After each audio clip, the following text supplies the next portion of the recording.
start by telling you something about our research park and incubation.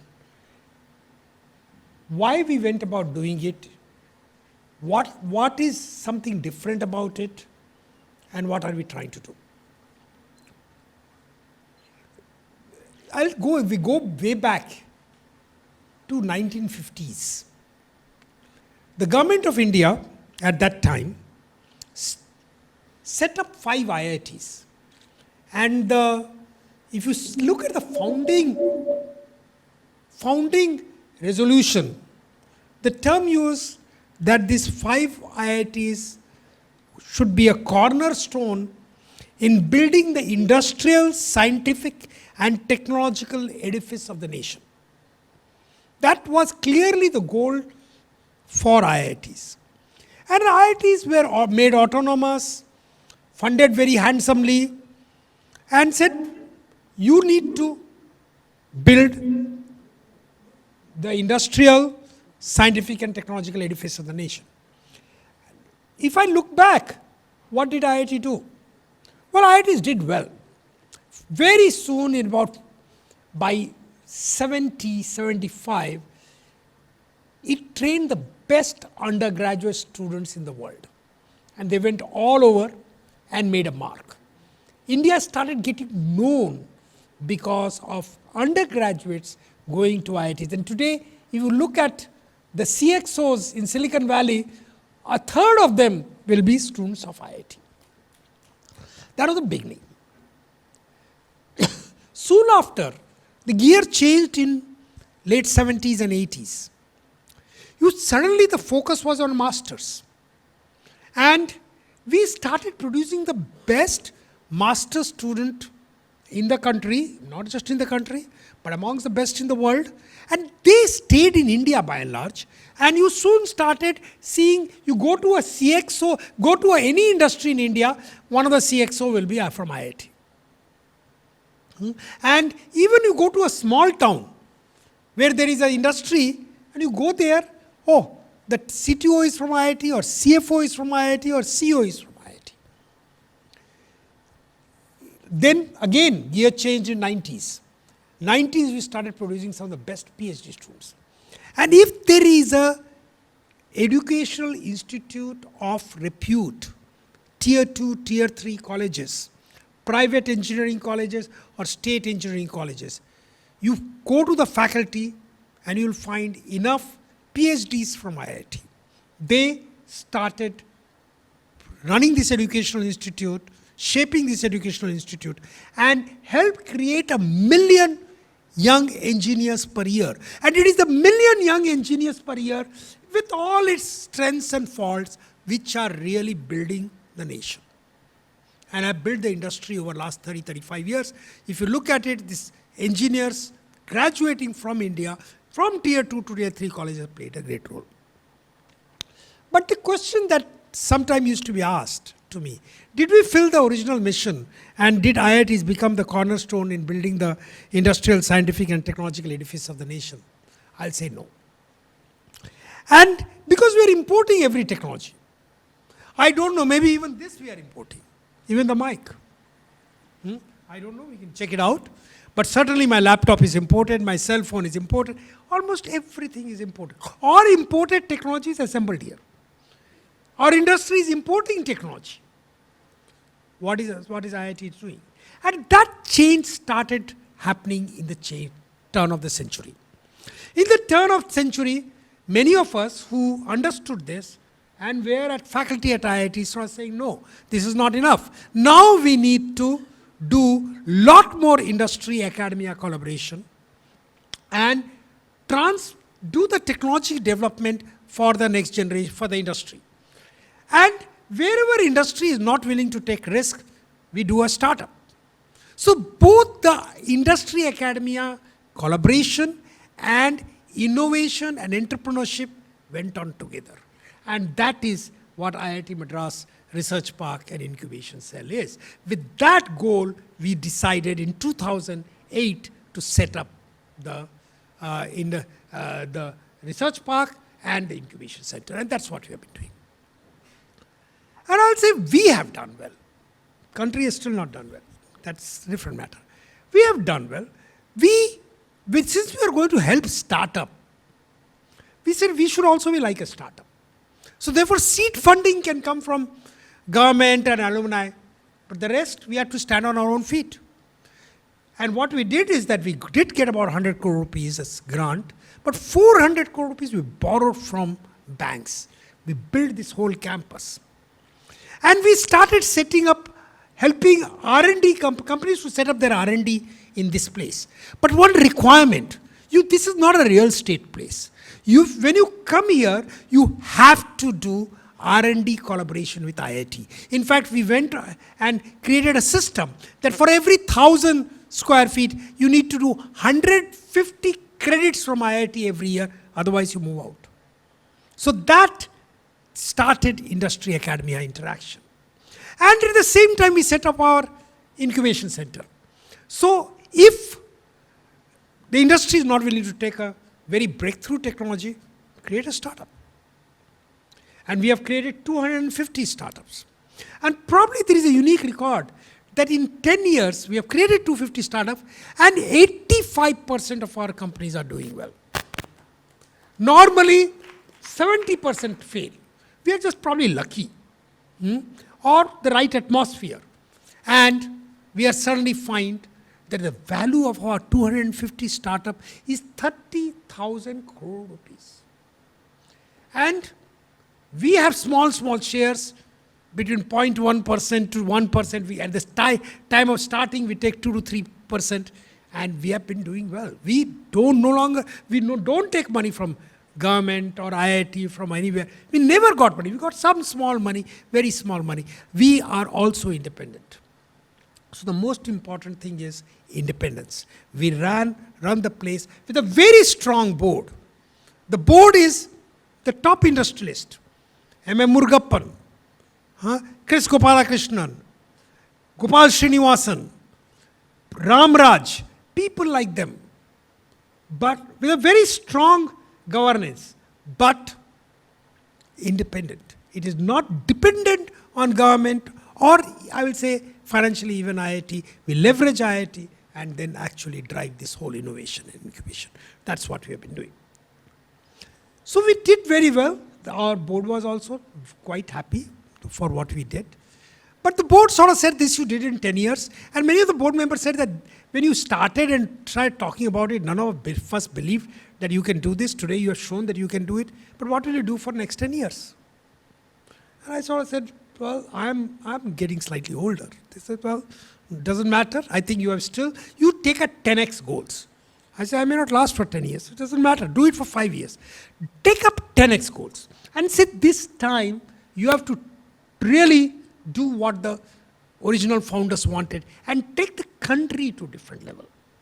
So what is the level at which they want the country to be taken? They say goal number 1 is take 30 to 50 products from R&D done in India, anywhere in India. Can be at the research park, can be at the IIT, can be at another IIT, can be another institute. But take them to scaled commercialization, 30 to 50 products from R&D to scaled commercialization. And a scaled commercialization number is 1,000 crore rupees revenue per year. If you can't even reach 1,000 crore rupees in a large country like ours, what are you doing? So 30 to 50 products we are supposed to take it. How do you go about doing it? Say, that's your problem. The board says, that's your problem. That you do. Fine, you have money, you hire best people.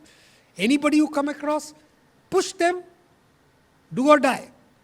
It is for the country. And we say, okay, we'll take this challenge. They didn't stop here. Then they said, but what about incubation? I said, well, we have been incubating 40, 45 companies a year. He said, that's pittance. You incubate 1,000 companies a year. How do we incubate 1,000 companies a year? Well, go to tier 2, tier 3 institutes, go to other institutes where they cannot incubate on their own. Tie up with them, create incubation there and develop that. Even some of our own management people sort of said impossible. But we are determined. We have already tied up with 10 institutions, 10 organizations. And we are creating excitement in these places. First thing that you do is create excitement that entrepreneurship is a career option, not a job, not a multinational job, not just higher studies. Nothing wrong with that. But entrepreneurship is a career option. At least some of you, maybe 5% of you, maybe 10% of you get into that. We don't stop here. We sort of say what you do is in your classes, you learn all this theory, very often very boring. I have taught enough classes. Even though I try my best, the students can't understand everything at a very early stage. They start skipping classes or doing minimal. So you actually create build clubs. What are these build clubs? You actually build things. You know, as a child, many of us have used Lego. We always enjoyed Lego. We're very creative. We built all kinds of things which were there in the manual and things beyond that manual, and we learned. Why engineering education should be exactly like that. Build whatever, in whichever area. Get a group of 4 or 5 people called Build Club and start trying to build things. And not everyone needs to do that. Like 10% students do that. If they build things, they get tremendous confidence. As soon as they do that, they will start saying, oh, now I think I can become an entrepreneur. Now, it is here you have to do, remember that you create excitement in the beginning. Now, once the person comes to you and say, I want to become an entrepreneur, you have to do the opposite of that. You have to create de-excitement. Saying, you really want to be an entrepreneur? Do you know how tough it is? Do you know that at the end of every month, you need to pay salaries?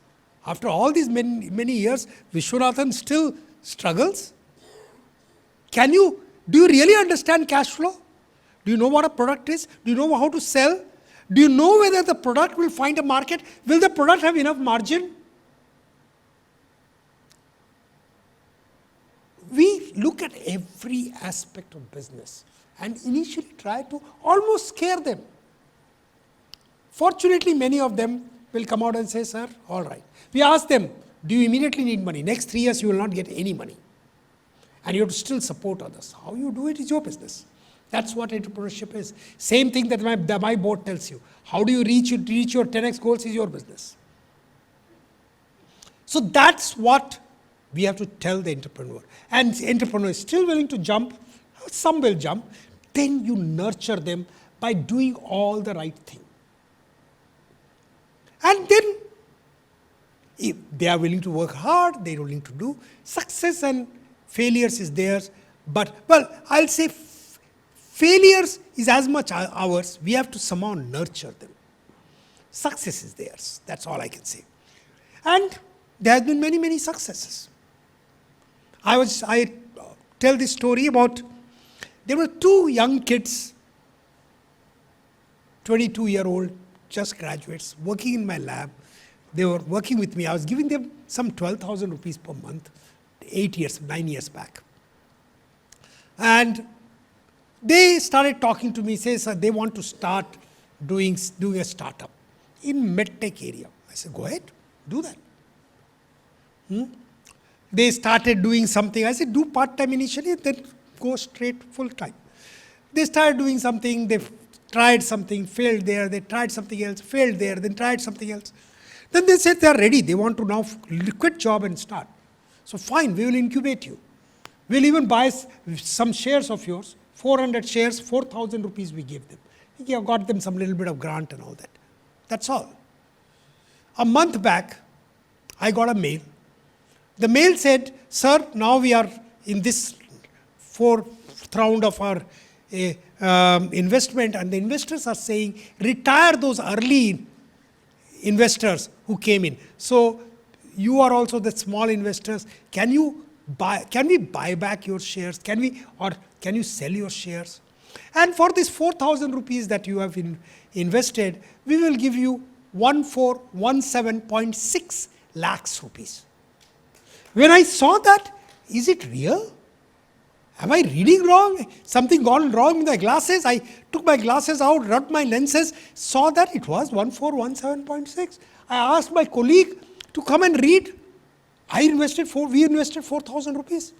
1417.6 lakhs. Then I said, they must have made some mistakes in decimal. I called them. And they were apologetic, sir, we are not able to give anything more than 14 crore rupees. And they came and gave us 14 crore rupees. This is what entrepreneurs can do.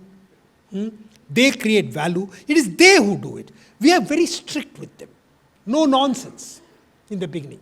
Be very compliant, law compliant.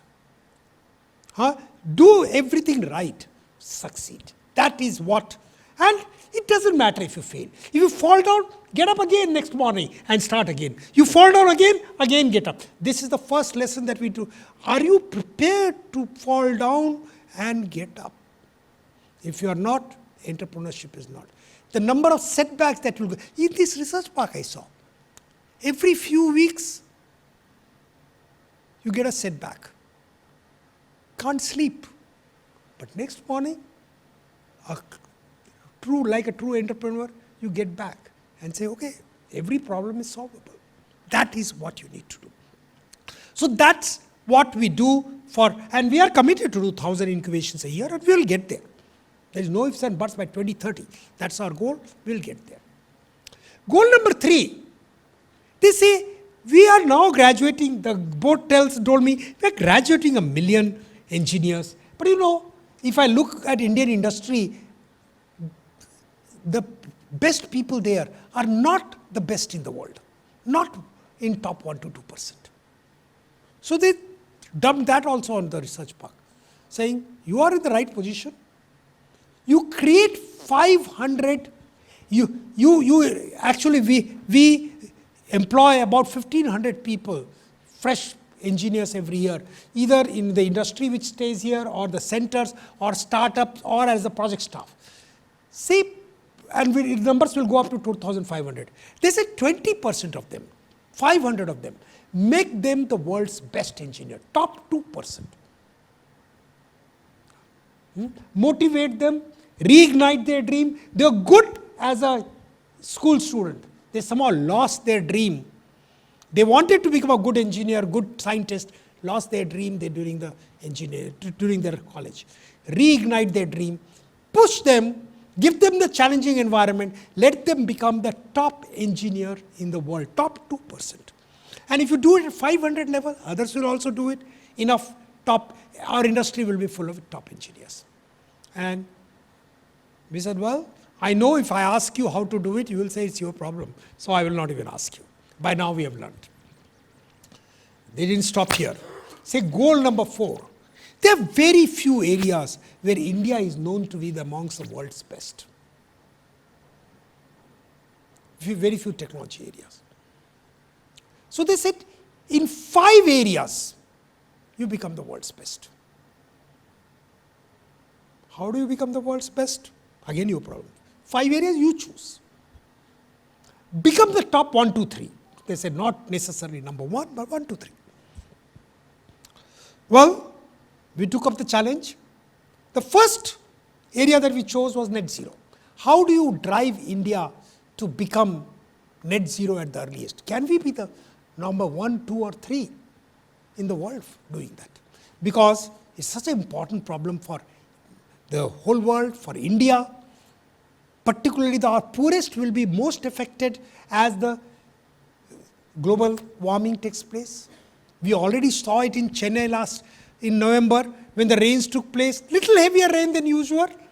What happened? People were taking boat to come out from their homes to the street.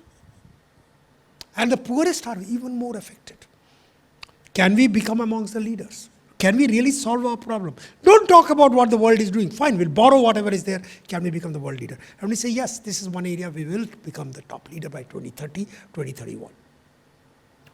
Area number 2, we selected assistive technology. Technology for people with disabilities. Can you become the world's best?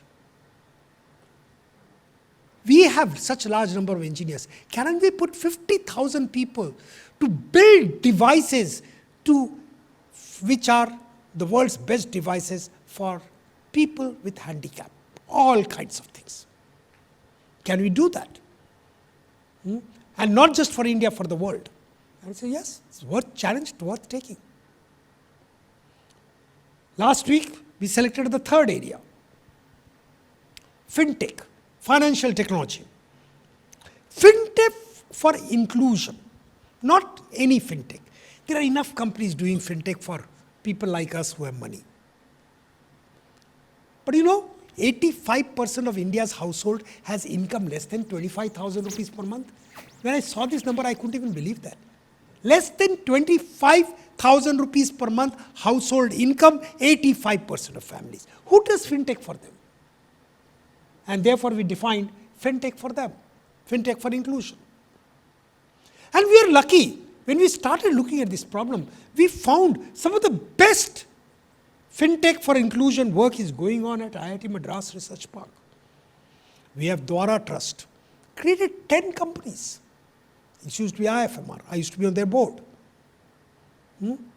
All kinds of companies they have created. We have Kaladofin. We have Samunnati. Large number of people.